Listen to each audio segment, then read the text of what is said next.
Hi there. Welcome to the Health Analytic Insights podcast. This podcast is all about creating a community of like-minded individuals who are passionate about the field of health informatics. I hope to share information and advice in topics such as health analytics, digital health, biomedical engineering, and data visualization in healthcare. And in exchange, I would love to hear from you, dear listener, about your experience and interest in this field. You can drop me a line at HealthAnalyticInsights@gmail.com, and this email, along with any references discussed during this podcast, will be listed in the show notes below. If this resonates with you, don't forget to follow and subscribe to this podcast, as I'll be releasing new episodes bi-weekly. Before we jump into the episode, this month of September, we are celebrating 1 whole year since the Health Analytic Insights podcast began. Again, I'm so grateful for anyone who listens and has gained value from this podcast. I have learned so much from members of this community, and I get so much joy when I get your feedback via emails and reviews. I started this podcast during the pandemic as a way to escape the current climate, and I can't wait to continue this journey into the future. Without further ado, let's get into this episode. The pandemic has been a catalyst for many of us to look to make major changes in terms of our work and or life situation. Especially within the healthcare industry, you might be looking for a career change as a clinician, and I often hear this question: how do I transition into a health informatics role from my clinical role? So you might be working as a nurse, a pharmacy technician, etc. So in this podcast episode, I'm going to give a few tips on how to transition from a clinical role to a health informatics role within your organization. So the first tip is to have conversations. So start by having conversations with individuals in IT or the clinical decision support department. Being already part of the organization is such an advantage over those who have no ties at all to your workplace. So my first tip would be to try and contact someone in the IT department or attend company-wide meetings that your organization is hosting to get to know different people in different departments. By reaching out to your colleagues in IT, you can get a sense of what qualifications or skills someone in a health informatics background generally has. For instance, you might find out that people generally have knowledge of writing queries using SQL, or they might have experience working with data visualization tools such as Power BI, Tableau, or Click. And on that note, don't forget to check the show notes below because I have a free guide to starting your career in health informatics, and I list commonly used tools by health informatic professionals. So the benefit that comes from having conversations with individuals in IT or the clinical decision support department is you might even be able to job shadow and get a sense of if a career in health informatics really is even for you.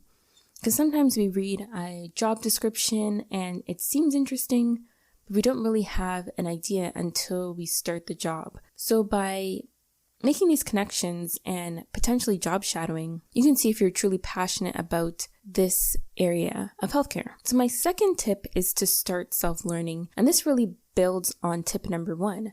Once you get an understanding of some of the commonly used skills and commonly used tools by individuals within your organization, this is a great start to start finding a way to become familiarized and start to improve your technical skills. And this doesn't necessarily have to be costly. There are several amazing resources online in the form of YouTube videos. You can take low-cost courses using Udemy, Codecademy, and Coursera.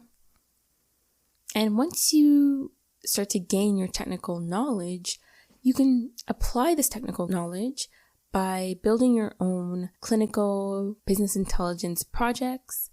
And I have a blog post on that, which I'll link in the show notes as well.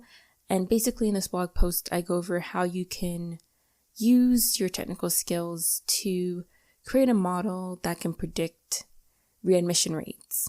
So it's basically taking your technical skills and then applying it to showcasing how you would approach solving a clinical problem. And this can be really helpful in an interview if you don't have internship or work experience when it came to building your portfolio, why you decided to clean the data in a certain way, why you decided to use this specific visualization over another, and really start to have technical conversations with interviewers.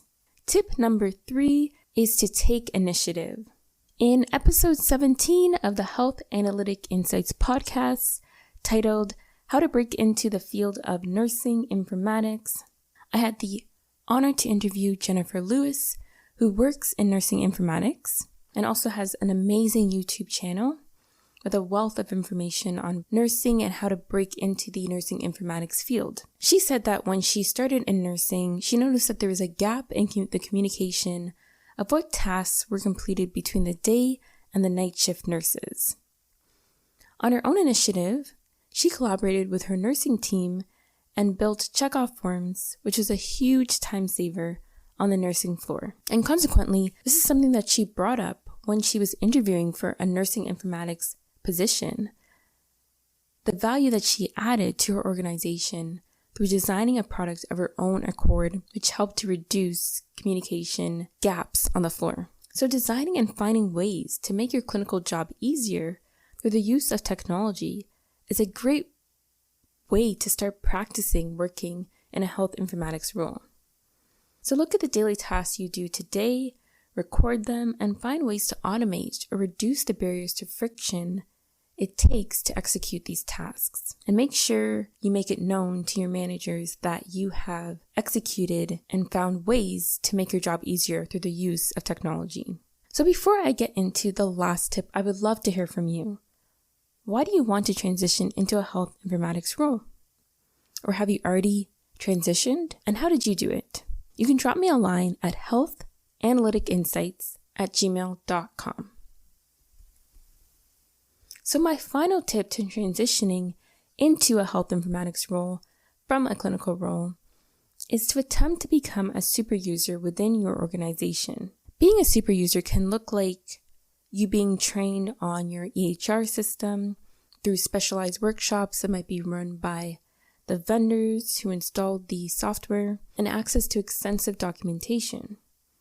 So having this specialized knowledge about the EHR and being the go-to person is such a valuable skill because you'll have a unique perspective on how to improve the system with your clinical knowledge. And this can lead you to working in a health informatics role with an EHR vendor such as Epic or Cerner. So don't forget that the clinical knowledge that you have is valuable and makes you a prime candidate to transition into a role in health informatics. So to wrap up, let's summarize all the tips. Tip number 1 was to have conversations with individuals in IT or the clinical decision support department and see if you have any opportunities to job shadow the role. Tip number 2 was to start self-learning by creating your own personal projects, which will help you to develop your technical skills and solve a clinical problem with the knowledge you've learned from these courses. Tip number 3 is to take initiative. So what are the barriers to friction in your day job that could be automated or reduced by the use of technology? And finally, tip number 4 is to become a super user of your healthcare system and be that go-to person people reach out to. So I'm wishing you all the best on your transition to a health informatics role. I hope you're successful and I hope you have a wonderful day. Thank you for listening to the Health Analytic Insights podcast. I'd love to hear from you about topics I should cover in future episodes. Please consider subscribing and leaving a review. Have a wonderful day.